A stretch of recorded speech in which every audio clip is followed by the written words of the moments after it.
Hello everyone, thank you for having me. My name is Roshan Anand and I am going to be speaking to you today about letter writing, paragraph and one set on grammar. Okay, to begin with letter, it is important because we all are familiar in our day-to-day life with it. Okay, we have seen everywhere that something when we face problem we have to greet someone or we have to just send a reminder to someone. We used to write letter, so letter is just a part of our day-to-day life. So we will see some rules short of to get it into it. Okay, so we will see some rules about it. That is the just to write a good letter, how we can go for that. And just you know that your second terminal examination for the 2022 metric board is going to be conducted on 20th April. We have seen the last part which was of set 1 section A. We have solved all those things. Now we will see today the section B part, that is of letter writing. Okay, the questions which are in this writing and grammar portion of 11 marks in section B, then all these things are of letter writing, paragraph and some sort of grammatical portion. Okay, so we will see how we have to tackle the letter to write a good letter. So first of all, we know we should know that there are 6 parts of letter. Okay, 6 parts of letter, and there are 4 parts of uh, letter that can be written. So first of all, we will see the first one, that is personal letter. Okay, if you are okay, then I can go for Hindi speaking. So हम basically ये देखते हैं कि हमारा जो एक letter होता है, गुड लेटर जो हम लोग लिखते हैं, एक अच्छा लेटर लिखने के लिए, एक अच्छा चिट्ठी लिखने के लिए, वो 4 तरह के होते हैं. ठीक है, तो हमारे 4 तरह के लेटर क्या होते हैं? एक पर्सनल लेटर होता है, बिजनेस लेटर होता है दूसरा, ऑफिशियल लेटर होता है तीसरा, जिसको हम लोग एप्लीकेशंस एंड कंप्लेंट्स के रूप में भी देखते हैं, और चौथा होता है हमारा सोशल लेटर्स, इनविटेशनल, जैसे हम किसी को बर्थडे वगैरह पे भेजते हैं. तो पर्सनल लेटर किसको हम लोग लिखते हैं? अपने फ्रेंड्स को लिखते हैं, मॉम डैड को लिखते हैं, ब्रदर को लिखते हैं, और अपने जो भी क्लोज वन होते हैं उनको अगर हम लिखते हैं तो वो हमारा पर्सनल लेटर होता है. बिजनेस लेटर होता है जिसको हम लोग हिंदी में कहते हैं व्यापारिक पत्र. जैसे कि एक जो होता है व्यापारी जो होता है वो दूसरे व्यापारी को लिखता है, तो या कोई ग्राहक अपने व्यापारी को लिखता है अपने ऊपर जो है, या व्यापारी अपने ग्राहक को लिखता है, तो वो भी एक तरह का बिजनेस लेटर हो गया. ऑफिशियल लेटर जो होता है, जो एप्लीकेशंस और कंप्लेंट्स में आते हैं, उन वो जैसे वो हम जो लिखते हैं वो किस में आएगा? जैसे कि कोई सरकारी या गैर सरकारी कार्यालय में होता है, एक व्यक्ति या समूह किसी द्वारा किसी सरकारी या किसी तरह की जानकारी किसी को पहुंचाना हो या सुविधा के लिए, तो वो एक तरह से जो लेटर लिखा जाता है वो ऑफिशियल लेटर होता है. और सोशल लेटर जो होता है, सामाजिक पत्र जिसको कहते हैं, तो ये इस तरह का हम लोग जैसे कि पार्टीज़ वगैरह करते हैं, शादी वादी का बुलाना है हम लोगों को, डिनर या लंच के लिए हम लोग किसी को बुलाना है, किसी को निमंत्रण वगैरह देना है, तो ये सब हमारा सोशल एक तरह का पत्र होता है. ठीक है, और इन सभी के कुछ फॉर्मेट्स होते हैं, वो सबके अलग अलग फॉर्मेट होते हैं. हम पूरा डिटेल में उतना नहीं देखेंगे इस पार्ट में, क्योंकि हमारा एग्ज़ाम भी है और उतना अगर करते हैं तो बहुत टाइम टेकिंग हो जाएगा. तो इसमें जैसे कि हमारे जो दिया हुआ लेटर, उसके हिसाब से हम आज सिर्फ 2 पार्ट इसमें इंक्लूड करेंगे. जो कि हमारा जो लेटर जैसे इसमें दिया हुआ है कि हमें लिखना है, write a letter to your younger brother advising him to study hard and avoid bad company. Okay, तो इसमें दिया है कि मतलब हम अपने छोटे भाई को लिखना है, उनको पढ़ाई करने के लिए, काफ़ी मेहनत करने के लिए पढ़ाई में, और जो है ख़राब संगत से दूरी बनाने के लिए उसको मतलब अपने आप को बचाएं उस चीज़ से. ठीक है, और तो ये हमारा जो लेटर हो जाएगा, ब्रदर को अगर लिखना है भाई को, तो ये हमारा हो जाएगा आपका पर्सनल लेटर. और जैसे दूसरा जो है, write a letter to the area manager BSNL requesting him to get the serious fault of dead telephones of your area report. तो ये हमारा जैसे कि मैं कह रहा है कि एरिया मैनेजर बीएसएनएल को अपना प्रॉब्लम जो डेड टेलीफोन्स हो गया है उसका, उसमें जो फॉल्ट आ गया है, जो उसमें प्रॉब्लम्स हैं, जो उसमें दिक्कतें हैं, उनको रिपेयर कराने के लिए लिखना है। तो ये हमारा क्या हो जाएगा, एक तरह से ऑफिशियल लेटर हो जाएगा। ये कंप्लेंट्स लेटर है, ये मतलब हमारा कंप्लेन है उसके रिगार्डिंग हम इसको लिखना है। तो ये हमारा ऑफिशियल लेटर का कंप्लेंट्स लेटर है। ठीक है।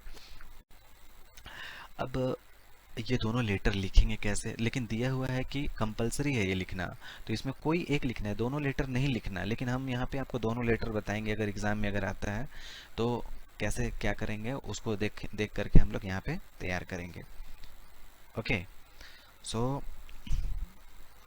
जैसे यहाँ पे हमारा पर्सनल लेटर है, तो पर्सनल लेटर जैसे हम लिखेंगे उसमें, तो उसके कुल 6 पार्ट्स होते हैं कोई भी लेटर के, specially not for the personal letter, but किसी भी लेटर को अगर लिखते हैं तो वो हमारे 6 पार्ट्स में होता है। द हेडिंग जो होता है जिसमें एड्रेस और डेट होता है, दूसरा होता है द सैल्यूटेशन और ग्रीटिंग जिसको हम लोग ओपनिंग वर्ड्स कहते हैं, और तीसरा होता है बॉडी ऑफ द लेटर जिसको हम लोग साउल ऑफ द लेटर कहते हैं, जो हमारा मध्य भाग होता है जिसमें हम सारी चीज़ें इंक्लूड करते हैं, है ना। और क्लोजिंग लाइन होता है जो कंक्लूडिंग लाइन जिसको कहते हैं, ठीक है, जो लास्ट में हम लिखते हैं। उसके बाद हमारा जो होता है पांचवा, वो सब्सक्रिप्शन एंड सिग्नेचर होता है, कि सबसे नीचे लिखते हैं ना कि हमारा क्या नाम है, आपका आज्ञाकारी है, आपका जो भी है, ऐसे करके जो लिखते हैं और अपना नाम लिखते हैं, तो वो हमारा हो गया आपका सब्सक्रिप्शन एंड सिग्नेचर।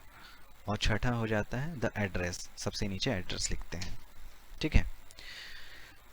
तो यही चीज़ है। और पर्सनल लेटर में अगर जैसे देखते हैं कि एक हेडिंग जैसे सामान्य हम लोग लिखते हैं, है ना, तो दाईं तरफ लिखा जाता है कभी भी अगर हम लिखते हैं, है ना, दाईं तरफ, जिसमें कि जो लेखक का जो एड्रेस और पत्र को लिखने की जो दिनांक लिखी जाती है ना, तो वो सब दाहिने तरफ लिखा जाता है। और अगर लेटर पैड पे लिखा गया है, तो लेटर पैड में तो ऊपर में पहले से ही एड्रेस लिखा हुआ होता है ना, तो या फिर नीचे पट्टी में लिखा होता है। तो ऐसी स्थिति में जानते हैं हम लोग मात्र डेट लिखते हैं। तो ये है। और हम देखेंगे कि इसका जैसे एक हम आपको इसका वो दिखाते हैं जो मैंने आप लोगों के लिए तैयार किया है, कि इसको लिखते कैसे हैं। हमने आपके लिए एक लिख करके रखा हुआ है। जैसे ये पहला हमारा है ना, write a letter to your younger brother, तो मैंने एक लिख करके रखा है आपके लिए।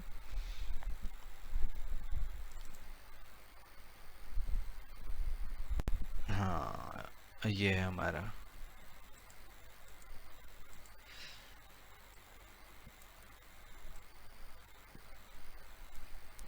ये देख रहे हैं आप ना, पर्सनल लेटर। यहाँ पे मैंने आपका जो मैंने बताया कि राइट साइड में एड्रेस पड़ेगा, है ना, तो न्यू यहाँ पे आपका एड्रेस होगा। ठीक है, अपने दोस्त को जैसे लिख रहे हैं, तो my dear Vinay, I haven't heard from you since long, I am shocked to receive a letter from your principal. It's a matter of great concern that you have failed again in the terminal examination. The principal has remarked the reason behind your poor show in the negligence of his studies. He has mentioned he has mentioned that you have fallen in bad company. Naturally, you waste your precious time in idle pursuits. If this later of affairs continues, you will definitely fail in your final exam as well. You should remember that a bad company is the greatest hurdle in the life of a young person. So you should change your ways before it is too late. It is high time that you should avoid bad company. Pay complete attention to your studies. Always remember that hard work is the key to success. I hope you will act upon it. I hope you act upon my advice and strive to realize the dreams of family members. Also take care of your health. Best wishes. Your affectionately. तो देख रहे हैं यहाँ पे हम जो अपना जो नाम जो लिखेंगे राइट साइड में एकदम सबसे नीचे, है ना, इसी को कहते हैं सिग्नेचर, है ना, इसको हम लोग बोलते हैं सिग्नेचर। जिसको हम लोग सब्सक्रिप्शन एंड सिग्नेचर भी कहते हैं। तो ये हमारा अफेक्शनेटली हो गया सब्सक्रिप्शन और ये सिग्नेचर हो गया। दूसरा लेटर हम देखेंगे जो हम बीएसएनएल के अधिकारी को जो हम लिखने वाले थे, कंप्लेंट। तो ये बताया ना मैंने, ये ऑफिशियल लेटर जो होता है ये कंप्लेंट लेटर भी होता है एक तरह से। तो स्टेशन रोड कोलकाता, है ना, जिस तारीख को लिख रहे हैं उस तारीख का दिनांक दे दें। तो द एरिया मैनेजर, यहाँ पे एड्रेस लिखेंगे, यहाँ पे टू नहीं लगाएंगे, टू लगाएंगे तो भी चल सकता है लेकिन डायरेक्ट हमें टू आजकल उतना ये नहीं है। तो द एरिया मैनेजर से शुरुआत करेंगे, बीएसएनएल ऑफिस कोलकाता। और सब्जेक्ट लिखना नहीं भूलना है, सब्जेक्ट एकदम मोस्ट इम्पॉर्टेंट है। तो क्या है हमारा ये सब्जेक्ट होना चाहिए, तो to get the spurious fault of dead telephones repaired, है ना। और फिर यहाँ पे जैसे सर, डायरेक्ट सर भी लिख सकते हैं, डियर सर भी लिख सकते हैं। हाँ, ये माय डियर नहीं लिख सकते क्योंकि ये एक ऑफिशियल लेटर है, तो यहाँ पे वैसा नहीं चलेगा। जब फ्रेंड्स को लिखते हैं तब माय डियर वगैरह लिख सकते हैं। इसको देखते हैं क्या है आगे में। बेसिकली इसमें जो लेटर होता है ना, इसका मेन कॉज लिखना चाहिए कि हमारा लेटर में क्या दिक्कत हो रही है, लेटर से क्या मतलब आप बताना चाहते हैं, है ना, जो आपकी समस्या है उसको मेन पॉइंट्स होना चाहिए इसमें। तो देखते हैं क्या लिखा है मैंने। I want to bring your kind attention in your area that our area has number of dead and faulty telephones. This problem is of around 1 year and I had made complaints on local level but no solution was taken. I request you to kindly look into the matter with least time taking. I shall be highly thankful to you, sir. Okay. और ये हमारा जो best विशेष जो होता है, regards जिसको कहते हैं, वो लिखते हैं। और ये वही हो गया आपका सब्सक्रिप्शन एंड सिग्नेचर। तो ये हमारा हो गया दूसरा लेटर, ये हमारा ऑफिशियल लेटर है। और ये हमारा हो जाएगा जब किसी भाई दोस्त को लिखते हैं तो ये पर्सनल लेटर होता है। अब तीसरा हम क्या देखेंगे, तीसरा हमारा पेपर में ये था कि right answer any two question 11 is compulsory. Okay, कोई दो करना है लेकिन 11 नंबर करना जरूरी है, ठीक है। तो right a paragraph on discipline और वर्क इज वर्शिप, है ना, किसी एक पे लिखना है, दोनों पे नहीं लिखना है, किसी एक पे लिखना है। या तो डिसिप्लिन पे पैराग्राफ लिखना है या वर्क इज वर्शिप पे। तो देखेंगे इसमें कि कौन सा है। मैंने एक आप लोगों के लिए वर्क इज वर्शिप पे तैयार किया है, इसमें आप देखेंगे नीचे में है, हाँ ये है वर्क इज वर्शिप। मतलब कर्म ही पूजा है, काम ही पूजा है ना। We do worship because we want something from the Almighty. In fact, पहले मैं इसको इंग्लिश में बताता हूँ फिर इसका हिंदी ट्रांसलेट करूँगा। We do worship because we want something from the Almighty. In fact, it is work which gives us everything we aspire for. Idleness or laziness could not bring us anything unless we work hard with dedication and devotion. We can't achieve anything. Self-confidence, determination, perseverance, and hard work are the key factors of success. Whatever inventions are seen today are the result of hard work. The will and hard work of the inventor found their solutions. Impossible is the possible for the person having strong will. Path of success runs through many labyrinths of failures. So it is nothing but hard work that gives us all things we aspire for or we desire or we think of. So work is worship. तो इसमें basically यही है कि हमें खालीपन या अकेलेपन अगर बैठे रहेंगे तो हमारा काम नहीं चलेगा, है ना। हम भगवान के भरोसे नहीं बैठे रह सकते कि हमारा सब काम भगवान करे। हमें जो भी ये करना है तो हमें काम करेंगे और हमारा काम से ही पूजा होगा। ऐसा नहीं कि भगवान को बैठ करके पूजा कर रहे हैं तो मेरा काम हो जाएगा, बिल्कुल भी नहीं, ऐसा नहीं हो सकता, है ना। तो हमें काम में अपनी श्रद्धा दिखानी होगी और अपने जो भी है आलस्य को छोड़ना होगा और अपने कॉन्फिडेंस और अपने जो भी हमारा डिटर्मिनेशन है ना, दृढ़ संकल्प जो है उसको इसमें लागू करना होगा तभी। और हार्ड वर्क मस्ट है, बहुत ज़्यादा हार्डवर्क करेंगे तभी इसका जो है फल मिलेगा, जो इसका है ना। और ये सब इसका की फैक्टर्स हैं, मेन कॉज जो हो सकता है। आजकल हम लोग लिखता है कि whatever inventions are seen today, जो भी आज हम कोई भी खोज देखते हैं, चाहे मोबाइल हो, लैपटॉप हो, इसके पीछे कोई ना कोई तो लगा होगा ना, अपना हार्ड वर्क लगा करके, डेडिकेशन, टाइम सब कुछ दिया होगा। ऐसा तो नहीं है कि वो भगवान के भरोसे बैठे रह गया होगा। तो वो सब कुछ देखते हुए अपना सारा चीज़ किया, सब चीज़ पूरा टाइम दिया, पूरा लाइफ दिया, तब जा कर के ये हम आज कोई भी इन्वेंशन या खोज जो भी हम लोग देखते हैं वो सब कुछ हमारे सामने है।